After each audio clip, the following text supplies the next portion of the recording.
Hello， 大家好，我是塔塔。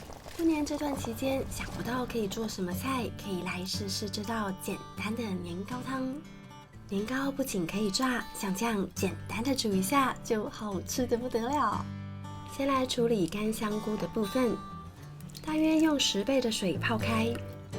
你可以放一旁静置，也可以抽真空，干香菇会吸收的比较好。处理好之后呢，先放一旁备用。准备250克左右的猪肉，你可以选2层或者是里脊肉，先分切成小部分，再切成一片一片的。过年如果吃火锅有剩下来的肉片，也都可以拿来利用。火锅肉片的话呢，就粗略的切一下。我觉得用猪肉丝的话，口感会比较好，不过就看自己方便。现在来准备调味。1小撮盐，1小匙的糖，1小撮白胡椒粉，5cc 的酱油，10cc 的清酒，充分的抓揉均匀，直到水分吸收进去为止。我会再加一点太白粉水，让肉保持水嫩的口感。最后一点芝麻油提味。轻轻的抓揉一下，调味就完成了。放到真空保鲜盒里面抽真空，让肉快速的入味。今天的材料超级简单，食材表在资讯栏，有需要的人请多加利用。蔬菜的部分呢，就看自己冰箱有什么蔬菜，小白菜、青江菜、大白菜、菠菜都可以。现在香菇也泡开了。用力的挤干水分，先去除掉香菇的蒂，然后再切成丝。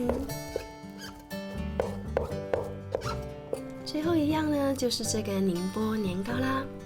你可以自己做，也可以到超市买现成的。有一种韩式年糕也是可以的。分量的部分呢，就看自己喜欢多少来添加。这道年糕汤最重要的灵魂就是高汤啦。过年家家户户都会炖一锅汤，有排骨汤、鸡汤的人，剩下的部分都能够加以利用。煮高汤的方法之前分享过很多次，有需要的人可以点阅一下影片。现在肉也腌制好了，可以开始来煮喽。开中火热锅1分半，等锅热了之后，倒入适量的橄榄油，润一下锅。油热了之后，再把肉丝放进来煎。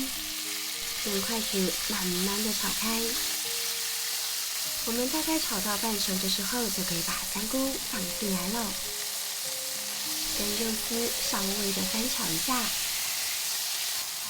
来1小撮盐，1撮白胡椒粉调味。这里要不要加辣椒，可以自己决定。我觉得来1条辣椒，带一点辣会比较好吃。先把肉可以煸去。呛入2小匙的酱油，加一点香菇水，趁酱汁还没有烧干，赶紧打料拌炒吸收一下。等这些味道差不多吸收进去了，就可以把高汤放进来。高汤用热的会比较快煮滚，如果你剩下的高汤没那么多，搭配一点热水也是可以的。把剩下的香菇水也放进来一起煮。我们大概让汤煮个几分钟，让味道融合。来尝一下味道，哦，不得了了，超级好喝！现在把所有的年糕放进来煮。其实我没有很喜欢吃年糕，但是这个汤超鲜，年糕吸收了汤汁的精华，变得好吃极了。把这些年糕煮到软，就差不多可以关火喽。最后不要忘记放一些蔬菜，增加纤维的摄取。这道年糕汤有了蔬菜就更完整了，一道煎制美味、超级简单、蛋白质、纤维质、营养满满的年糕汤，外加清冰箱，一举数得的料理就完成啦！相信你尝过这道汤之后，每年过年你都会想煮来吃。